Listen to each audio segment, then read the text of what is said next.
하나님께서 오늘 우리에게 주시는 말씀은 창세기 6장 1절에서 8절 말씀입니다. 창세기 6장 1절에서 8절 말씀입니다. 우리 구약 성경 7페이지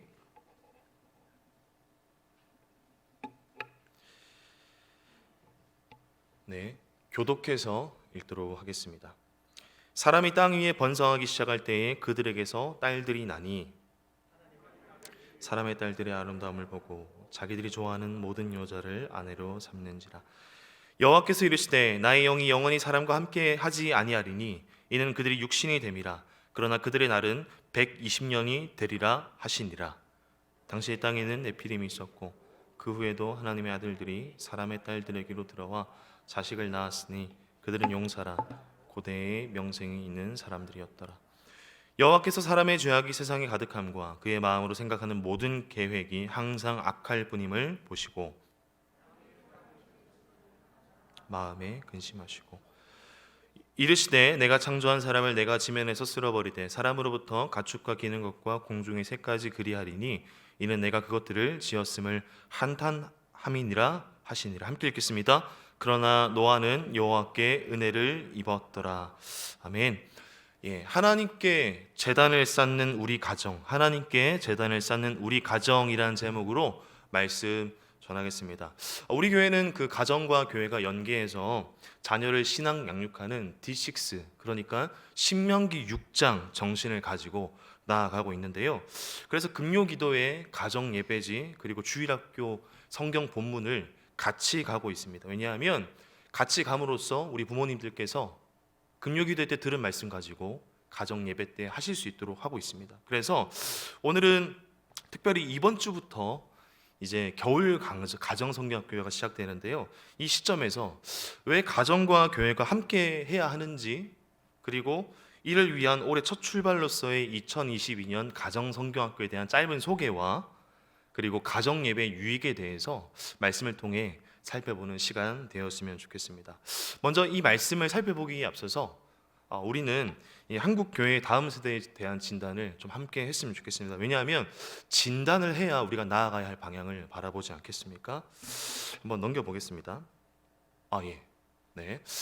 첫 번째로 지금 한국 교회의 다음 세대 진단을 하기 위해서 첫 번째로 신앙 대입기의 위기가 왔다는 현실입니다. 2006년부터 2015년까지 우리 교단에 속한 고신 총회를 보면 우리 초등학생만 기준으로 봤을 때 6만 명에서 3만 명으로 지금 떨어졌고요. 그리고 올해 더 떨어진 것으로 추산이 됩니다. 그리고 이제 교회 학교의 감소 속도인데요. 이것은 이제 2022년도의 통계인데 교회 학교의 감소 속도가 일반 학령 인구보다 1.6배가 더 빠르다고 합니다. 우리가 생각할 때 교회 학교 숫자 줄어드는 건 출산율 떨어지고 학령 인구 줄어서 그런 거 아닌가라고 생각할 수 있겠지만 실제로 1.6배가 더 빠르다는 사실입니다. 그래서 초등학교를 기준으로 봤을 때 표 앞쪽에 보시면, 그러니까 왼쪽에 보시면 학령 인구가 마이너스 17%, 10년 동안에 감소할 때 교회 학교 인구가 43%가 감소했습니다. 중고등학교를 기준으로 봤을 때 학령 인구가 우리 아이들 학생들이 33% 줄어드는데 우리 교회 인구는 41%가 줄었고요. 합계로 학령 인구가 26% 줄고 교회 학교 인구가 40%, 그러니까 절반 가까이 줄어든 것을 보게 됩니다. 이 조사는 그 예장 통합 교단, 그러니까 우리나라에서 제일 큰 250만 명 되는 그 교단의 통계이기 때문에 실제로 수많은 교회들이 지금 다음 세대가 줄어드는 위기 가운데 있다는 사실입니다. 그리고 신앙 교육의 약화가 지금 현실입니다. 이 코로나19 시대 때문에 학교와 거리를 두게 되고 친구와 거리를 두게 되고 교회와도 거리를 두게 되고 그리고 교회 학교에 가장 가까운 교사분들과도 거리를 두게 되었고요. 그리고 우리 목회자분들, 교육자와도 거리를 두게 된 현실입니다. 대신에 부모님과는 굉장히 거리가 좁아졌고 부모님도 좋아하시는지는 잘 모르겠지만 굉장히 좁아졌고 그리고 미디어와 굉장히 거리가 좁아진 것이 현실입니다. 그리고 다음 세대 신앙의 지속성의 위기인데요. 한국 교회 현실이라고 합니다. 유초등부 100명 졸업하면 중고등부 50명 남고 50명 졸업하면 청년부에서 10명 정도 남는 것이 지금 한국 교회 현실이라고 합니다. 신앙의 지속성의 위기겠죠. 이런 현실 속에서 우리가 어떻게 해야 되겠습니까? 아마 더 감소할 것으로 예측이 됩니다만은 이 예측된 미래와는 다른 미래를 가져올 수도 있지 않겠습니까? 이 정확한 진단을 하면 해결책을 쉽게 찾을 수 있겠습니다. 이 다음 세대 위기 요인을 조사를 해봤을 때 제가 이전에 근무했었던 이 연구소에서 많은 교회를 가지고 통계를 냈습니다. 부모 요인부터 맨 밑에 노회나 교단, 교회 인구 요인까지 수많은 요인들을 가지고 설문조사를 했는데 가장 큰 요인이 바로 1번 부모 요인이었다는 겁니다. 그 다음에 학교 요인, 교육 내용, 방법 요인. 우리 아이들의 신앙이 저하되는 이유가 뭐냐? 1등이 부모 요인이었다. 특별히 평균 4점이 유일하게 넘어가고 100점으로 환산했을 때도 80점이 넘어가는 그런 상황입니다. 네.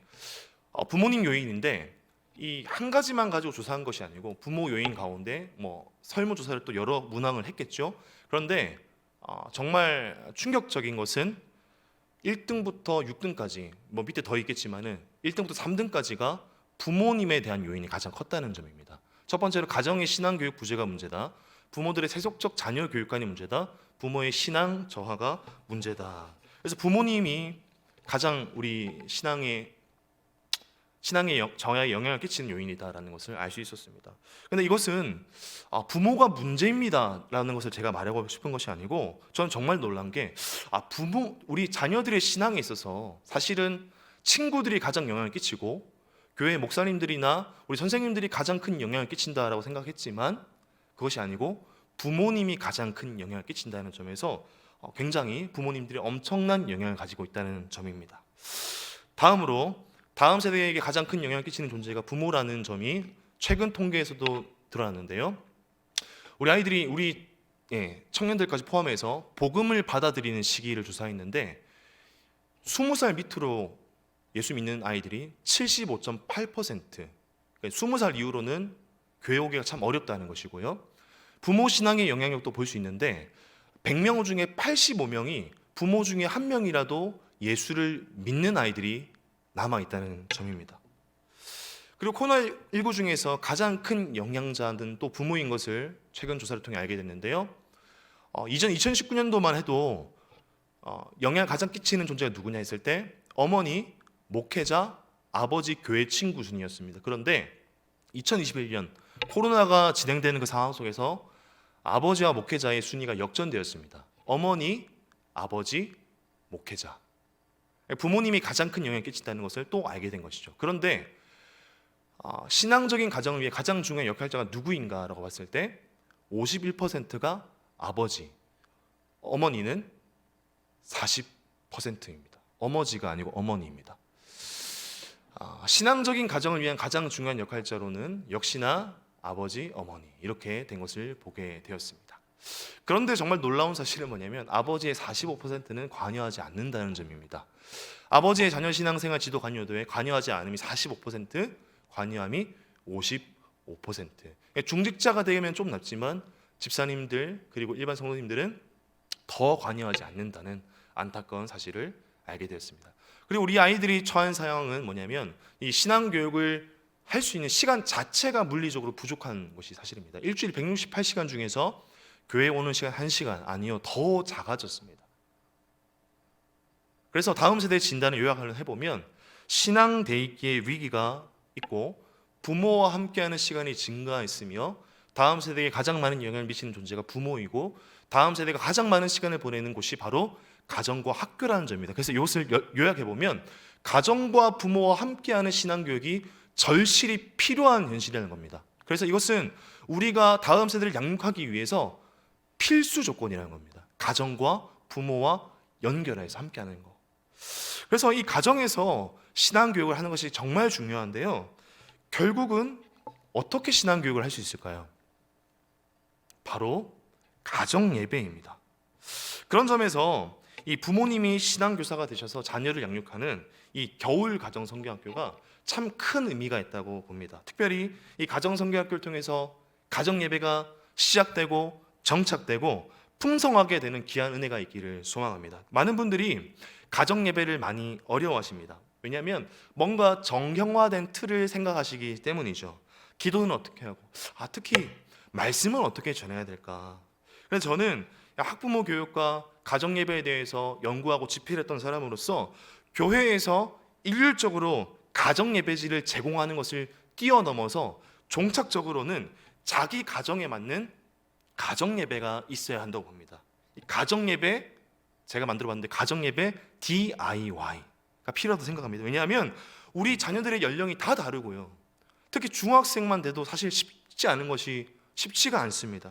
그리고 가족 구성원도 너무나 다양합니다. 그러나 종착점은 각 가정에 맞는 가정 예배에 만들어진다 할지라도 곧바로 시작하면 어려울 수 있기 때문에 이 겨울 가정 성경학교부터 차츰차츰 나아가는 은혜가 있기를 소망합니다. 그래서 잠깐 소개를 하려고 하는데요.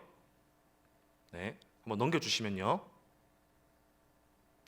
네, 겨울 가정 성경학교 주제는 하나님과 함께 세상을 구하라 다윗 구조대입니다. 목표는 아이들은 사명자로 하나님께서 부르셨다. 그리고 우리 아이들이 다윗처럼 하나님 나라를 회복하고 구조하는, 세상을 구하고 사람을 구하는 구조대로 하나님께 세우셨다는 것이고, 세 번째로는 하나님 마음에 합한 사람으로 우리 아이들이 세워질 것이고 세워지게 될 것이라는 그 소망을 가지고 겨울 가정성경학교를 시작하려 합니다. 네, 첫 번째 주제는 뭐냐면 하나님은 마음의 중심을 보신다. 세상에 많은 사람들은 외모를 보지만 하나님은 마음의 중심을 보셔. 두 번째로는 하나님과 함께 하면 승리해요. 정말 연약하고 별 볼 일 없는 다윗이었지만 하나님과 함께 했을 때 골리앗을 이겼던 것처럼 이 세상 가운데 우리 아이들이 다윗이 되어서 이 거대한 세상과 맞서 싸워 이기게 될 거다라는 희망적인 메시지, 성경의 메시지를 전하게 될 것입니다. 마지막 세 번째로 하나님께서 구조대로 세우셨는데, 세상을 구하는 사람들을 세우셨는데 하나님을 사랑하고 이웃을 사랑하는 아이가 되자, 그 말씀을 전하려고 합니다. 진행 순서는요, 예배, 그리고 공과, 그리고 세 번째는요, 두 가지 중에 하나를 선택하시면 됩니다. 우리 온라인에서 잘 보고 계실 것인데 가정 챌린지와 키친 챌린지 중에서 하나를 선택하셔서 가정에 맞게 하시면 됩니다. 그리고 네 번째로 가정 미션을 진행하시면 됩니다. 이번 성경학교는 미리 다 제작이 되었기 때문에, 영상이 다 지금 제작이 되었기 때문에 홈페이지에 일단 게시할 것입니다. 꿈꾸는 교회 들어가시면 다음 세대를 클릭하시고 바로 밑에 2022년 겨울 가정 성경을 클릭하시면 왼쪽에 보시면 미취학 1과 예배, 공과, 챌린지, 미션, 미취학 2가, 취학 1과, 3과 이렇게 되어 있습니다. 그래서 이것을 보시면서 보시면 되는데 매뉴얼도 있습니다. 같이 나가는데요. 제가 잠깐, 우리 선생님들께서 오늘 모이셔가지고 진짜 고생하시면서 이것을 만들어줬어요. 이번에 우리 아이들의 신청이 거의 400명 가까이 신청을 했습니다. 그래서 이 400개나 되는 것을 다 만드셨어요. 지금 뭐 한산해 보이시지만 제가 사진을 못 찍었는데 사람이 안 보일 정도로 물건이 쌓였습니다. 보시면 이 성경학교 패키지를 DT와 그리고 픽업을 통해서 제공할 것인데요. 한번 까보겠습니다. 까보면요, 네, 여기 이제 아주 예쁜 가방이 들어있고요. 그리고 이번에 특이하게 그 가정 예배 DIY가 제가 중요하다고 말씀드리지 않았습니까? 그래서 일률적으로 하는 것이 아니고 가정 예배 시간표를 아주 멋지게 우리 집사님들께서 만들어 주셨습니다. 그래서 여기 보시면 몇 월 며칠 몇 시에 할 수 있도록 적을 수 있고요. 그리고 예배, 공과, 챌린지, 미션을 하시고 나서 스티커를 아이들과 재밌게 붙이시면 됩니다. 그리고 다 붙이시면 우리 인증샷을 남겨주시면 우리 부서에 전해주시면 참가상을 드립니다. 그리고 네, 우리 선생님들께서 정말 감사하게도 우리 부모님들이 고생하실까봐 하나씩 뜯으셔서 1과 2과 3가로 만들어 주셨습니다. 포장을 다 해주셨어요. 그래서 설명서하고 매뉴얼하고 안에 이렇게 공과 활동할 수 있게 다 만들어 놨습니다. 그래서 우리 부모님들께서 정말 편하게 하시면 되겠습니다. 그리고 정말 또 유용한 것은 제가 상표 때문에 공개를 못하지만 여러 가지 또 간식이 들어 있습니다. 보니까 우리 미취학 아이들을 위해서 정말 자연에서 가져온 영양 간식을 이렇게 정말 섬세함을 제가 뜯으면서 느낄 수 있었습니다.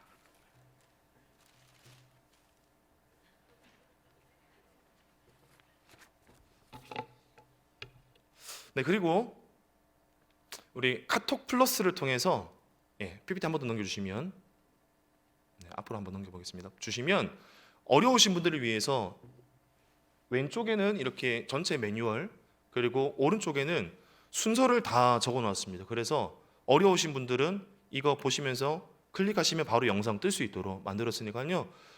처음 보시면 부담스러울 수 있습니다. 그러나 한번 보시고 기도하시고, 그래서 정말 가정에 예배를 세우실 수 있는 귀한 기회가 되었으면 좋겠습니다. 왜 그럴까요?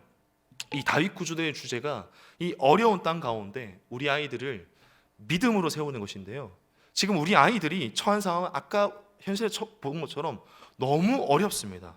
우리 아이들이 세상 가운데 승리하기 위해서는요, 가정에서 힘을 얻어야 될 줄로 믿습니다. 그래서 저는 이 가정이 운동 경기 뛰기 전에 라커룸과 같은 곳이라고 생각합니다. 이 스포츠에서 라커룸이 굉장히 중요하죠. 여기서 작전을 짜야 하고요, 힘을 얻어야 하고요, 지혜도 얻어야 됩니다. 해외 축구 경기 보면 이상하게 설렁설렁 뛰는 선수들이 있습니다. 이 겉으로는 뛰는 척하지만 힘없이 뛰어요. 이거를 태업이라고 하더라고요. 왜 태업할까요? 이 라커룸의 분위기가 안 좋아서 그런 경우가 많다고 합니다. 이 감독과 동료 선수들에 대한 이 불만이 실전 경기에서 안 좋은 영향을 미치는 것이죠. 이 반대로 라커룸의 분위기가 좋으면 어려움이 있을 수 있으나, 강호와 만날 수 있으나 즐겁게 경기하는 것을 보게 됩니다. 마찬가지로 우리 가정은 세상 속에서 승리하기 위한 하나님의 라커룸인 줄로 믿습니다. 위로하고 격려하고 힘을 얻고 기도하고 작전 짜고, 그리고 우리 아이들이 세상이라는 필드 속에서 신앙생활하고 승리할 수 있도록, 회복할 수 있도록 해주는 것이 바로 가정 아니겠습니까? 그러면 우리 아이 어떻게 이 가정 라커룸을 단단하게 만들어갈 수 있을까요? 우리 아이들을 세상을 이기는 강한 선수로 만들 수 있을까요? 오늘 말씀으로 좀 돌아가기 원하는데요, 창세기 4장, 5장, 6장 보시면 두 명의 동명이인의 라멕이 등장합니다. 둘 다 아버지입니다. 이 4장을 보시면 이 가인의 아들 라멕은요, 아다와 실라를 낳습니다. 이 5장에는요, 에녹을 할아버지로, 무드셀라를 아버지로 둔 또 다른 동명이인의 라멕이 있는데, 이 라멕은 노아를 낳습니다. 이 4장과 5장의 두 아버지는 이 라멕이라는 이름은 같았지만은 그들의 삶과 자녀들의 삶은 완전히 달랐습니다. 그런 측면에서 오늘 6장을 좀 살펴보길 원하는데요, 먼저 오늘 이 앞부분에 나오는 6장 앞부분에 나오는 자녀들은 가인의 아들 라멕과 관련이 있습니다. 우리 2절 말씀을 한번 같이 한번 읽어봤으면 좋겠는데요, 한번 읽겠습니다. 시작. 하나님의 아들들이 사람의 딸들의 아름다움을 보고 자기들이 좋아하는 모든 여자를 아내로 삼는지라. 이 하나님의 아들들과 사람의 딸들이 도대체 누구인가에 대한 의견은 너무 다양합니다. 이 말씀은요, 성경 내에서도 손꼽히는 난해 구절 중에 하나입니다. 하나님의 아들이 누구냐? 천사들이냐? 사람의 딸들이 누구냐? 이 논쟁은 지금 중요하지 않습니다. 그들이 누군지 몰라도 이 말씀의 핵심은요, 하나님의 아들들이 예배를 잃어버렸다는 것입니다. 예배를 잃어버렸다는 것입니다. 2절 중간 부분 보니까 자기들이 좋아하는 모든 여자를 아내로 삼는지라. 사람들이 더 이상 하나님을 고려하지 않았다는 것입니다. 하나님께 묻거나 창조하실 때에 만드신 그 가정과 결혼의 그 제도들을 다 잊어버리고 자기 소견에 오른 대로 결혼하기 시작한 것이죠. 그리고 자기 소견에 오른 데서 결혼해서 자녀를 낳았는데, 그 자녀들에 대한 평가가 무엇인지 4절 중간 부분 한번 보시면 하나님의 아들들이 있는데, 제가 한번 읽어보겠습니다. 하나님의 아들들이 사람의 딸들에게로 들어와 자식을 낳았으니 그들은 용사라, 고대에 명성이 있는 사람이었더라. 이 자식들이 용사고 명성 있는 자들이 되었다고 합니다. 여러분, 이게 참 신기하지 않습니까? 지금 성경은 하나님의 아들들이 사람의 딸들과 결혼하는 것에 대해서 분명히 부정적으로 말씀하고 계시는데, 그들에게 태어난 이 아이들이 세상에서 용사고 명성 있는 자가 되었다는 거죠. 이 창세기 4장에서도 범죄한 가인이 낳은 그 악한 사람 라멕, 이 라멕이 낳은 자녀들도요, 용사였고 명성 있는 자가 되었습니다. 가축을 치는 사람의 조상격이 되었고, 음악을 만든 사람의 조상이 되었고, 자녀들이 세상에서 명성을 얻었습니다. 오늘날 참 많은 사람들이 자녀가 용사와 명성 있는 사람 되는 게 소원입니다. 이 자녀들이 힘있고 능력 있고 유명해지는 게 오늘 우리의 소원일 수 있는데, 오늘 말씀 보니까요, 하나님의 아들들이 자기 마음대로 결혼해서 낳은 자녀가 유명해진 죠. 세상은 이것을 능력이라고 말합니다. 다 그렇게 자녀를 키우고 싶어 합니다. 그래서 용사와 명성 있는 자로 키우기 위해서 예배는 나중에 청년이 되어서 가도 괜찮다고 말합니다. 커서 쓰임 받으면 된다고 말하는 것이 현실이지 않습니까? 근데 오늘 말씀은 뭐라고 말씀하십니까? 용사와 명성 있는 자가 태어나는 게 결혼의 목적이 아니라는 것이죠. 우리의 가장 중요한 목적은 단 하나, 우리의 자녀들이 생명책에 기록되는 것인 줄로 믿습니다. 자녀의 이름이 알려지는 것이 그들이 태어난 1차 목적이 아니라는 것이죠. 그런 점에서 이 용사와 명성 있는 자녀를 보는 하나님의 관점은 무엇입니까? 오늘 5절 말씀인데요, 같이 한번 읽겠습니다. 시작. 여호와께서 사람의 죄악이 세상에 가득함과 생각하는 모든 계획이 항상 악할 뿐임을 보시고, 하나님 보시기에는 명성은 있으나 죄악이 세상에 가득할 뿐입니다. 맞습니다. 하나님 없이 결혼한 사람들, 그들이 낳은 자녀들이 어떻게 세상을 더 아름답게 만들 수 있겠습니까? 아닙니다. 아무리 인격이나 재능이 뛰어나도 하나님을 떠난 사람들이 어떻게 더 좋은 하나님 나라를 만들어 가겠습니까? 그래서 이 자녀를 보시는 하나님의 마음이 어떠실까요? 오늘 6절, 7절 한번 읽겠습니다. 같이 한번 읽겠습니다. 시작.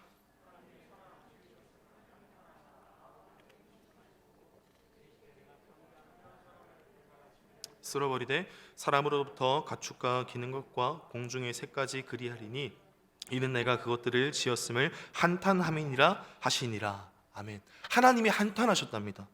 이 다른 성경 버전을 보면 후회하셨다고 합니다. 이 하나님이 후회하셨다는 것은요, 에이 내가 사람 괜히 만들었어, 인간이 악해질 것은 내가 예상도 못했는데, 이런 후회가 아니고요, 성경은 분명하게 하나님이 후회하지 않는 분임을 말씀하고 계십니다. 민수기 23장 19절 말씀인데요, 하나님은 사람이 아니시니 거짓말을 하지 않으시고 인생이 아니시니 후회가 없으시도다. 아멘. 그래서 이 후회하다는 표현은요, 하나님의 반응을 인간의 감정에 최대한 맞춰서 표현하신 거예요. 인간이 죄악을 바라보면서 느낀 그 하나님의 슬픔이 인간의 감정으로 표현하셨는데, 후회할 만큼 그 타락한 모습을 보고 근심하고 안타까워하셨다는 것이죠. 그런데 주 안에서 살아가는 여러분, 하나님은 어떤 분이실까요? 정말 후회된다, 어떡하지? 생각만 하는 분이 아니십니다. 안타까워하시는 하나님은 우리의 고통을 모른 채 하지 않으십니다. 반드시 우리를 구원하시기 위해서 움직이시는 분이 우리 하나님인 줄로 믿습니다. 결국에 하나님은요, 이 어려운 세상을 바로잡기 위해서 한 자녀를 세우시는데요, 세상을 회복하기 위해 하나님은 어떤 자녀를 세우십니까? 누구의 자녀를 세우십니까? 명성 있는 자입니까? 용사입니까? 오늘 말씀 8절 말씀 우리 함께 읽겠습니다. 시작. 그러나 노아는 여호와께 은혜를 입었더라. 아멘. 여호와께 은혜를 입었다는 말은요, 히브리어로 직역하면 노아는 여호와의 눈에서 은혜를 발견했다, 노아는 여호와의 눈에서 은혜를 발견했다라는 뜻입니다. 이 노아가 산 시대는 타락한 시대였습니다. 세상에 볼 것이 너무나 많았습니다. 그런데 노아는요, 세상을 바라보지 않고 하나님 눈 속에 있는 은혜를 바라보았습니다. 사방에 우겨싸여도 위를 바라보았습니다. 하나님은요, 하나님을 바라보는 자에게 은혜를 입혀주시고 그를 세우시는 분인 줄로 믿습니다. 우리의 자녀들이 다 그렇게 되기를 원합니다. 그런데 노아가 이렇게 믿음을 가지게 된 것은 다름이 아니라 노아가 어렸을 때부터 신앙적인 훈련과 환경 속에서 자란 것을 우리는 보게 됩니다. 오늘 말씀에 나오진 않지만 앞장 5장에 보시면 노아의 아버지 라멕이 등장하는데요, 창세기 5장 28절 말씀입니다. 제가 읽겠습니다. 라멕은 182세의 아들을 낳고 이름을 노아라 하여 이르되 여호와께서 땅을 저주하심으로 수고롭게 일하는 우리를 이 아들이 안위하리라 하였더라. 아멘. 이 노아의 아버지 라멕에 대한 기록은 이게 끝입니다. 단순합니다. 근데 5장 29절에 보니까 그가 고백한 이 짧은 노래 안에요, 정말 가치관이 들어있습니다. 신앙적 가치관이 들어있는데, 여호와께서 땅을 저주하셨다라고 하는 그 하나님 중심으로 세상을 바라보는 그 기독교 가치관이 있었고요, 그리고 자녀 노아가 감당할 사명을 노래하는 것을 보게 됩니다. 무엇입니까? 위로하는 자. 이 노아의 아버지도 혼란한 세상 가운데 여호와의 눈에 있는 은혜를 본 것입니다. 그는 하나님 중심으로 살면서 어린 자녀 노아를 키웠겠지요. 그의 할아버지는 누구입니까요? 하나님과 동행한 에녹입니다. 그래서 자녀 노아도 어렸을 때부터요, 하나님께 시선을 맞추며 여호와의 눈에 은혜가 있음을 맞추며 자라왔습니다. 당연히 훈련 받았겠죠. 주 안에 사랑하는 여러분, 무엇이 은혜입니까? 우리의 다음 세대가 이 세상 가운데 여호와 하나님께만 은혜가 있음을 발견하는 것인 줄로 믿습니다. 하나님은요, 하나님께 시선을 두는 그 가정, 부모와 자녀를 반드시 들어 쓰십니다. 그러니 가정에서 우리가 하나님을 바라보면 어떻게 될까요? 부모가 하나님을 바라볼 때 어떤 영향을 끼치게 될까요? 자녀가 하나님을 바라보게 되는 역사가 일어날 줄로 믿습니다. 그래서 환란이 올 때 부모가 했던 방법 그대로 예배하게 되는 것이죠. 노아 때에 라멕의 아들 노아가, 이 노아 때에 홍수가 온 세상을 덮었습니다. 그리고 홍수가 다 빠져나가고요, 배에서 내렸습니다. 유일한 인류 노아와 그 가족들, 그가 배에서 내렸을 때 여러분 한번 상상해 보셨으면 좋겠습니다. 세상이 물 청소했던 것처럼 깨끗했을까요? 아니면 흙탕물이었을까요? 온 세상이 엉망진창이었을 겁니다. 그래서요, 정돈해야 될 것이 굉장히 많았겠지요. 머물 집도 지어야 되고 음식도 구해야 되고 이 자식들을 케어하기 위해서 해야 할 일이 너무나 많이 있었습니다. 그런데 배에 나오자마자 가장 먼저 한 일이 무엇일까요? 창세기 8장 19절에서 20절 말씀입니다. 땅 위의 동물 곧 모든 짐승과 모든 기는 것과 모든 새도 그 종류대로 방주에서 나왔더라. 노아가 여호와께 제단을 쌓고 모든 정결한 짐승과 모든 정결한 새 중에서 죄물을 취하여 번제로 제단에 드렸더니 아멘. 그가 해야 될 것이 너무나 많이 있었을 것입니다. 그런데 가장 먼저 한 것이 무엇입니까? 바로 제단을 쌓았습니다. 아멘. 제단을 쌓은 것은요, 하나님을 예배했단 말씀입니다. 그래서 아브라함도 이삭도 야곱도 마찬가지였습니다. 창세기 12장 7절 말씀에 여호와께서 아브라함에게 나타나 이르시되 내가 이 땅을 내 자손에게 주리라 하신지라 자기에게 나타나신 여호와께 그가 그곳에서 제단을 쌓고, 아버지가 제단을 쌓으니 그러니 그 아들 이삭입니다. 창세기 25장 25절 말씀입니다. 함께 읽겠습니다. 시작.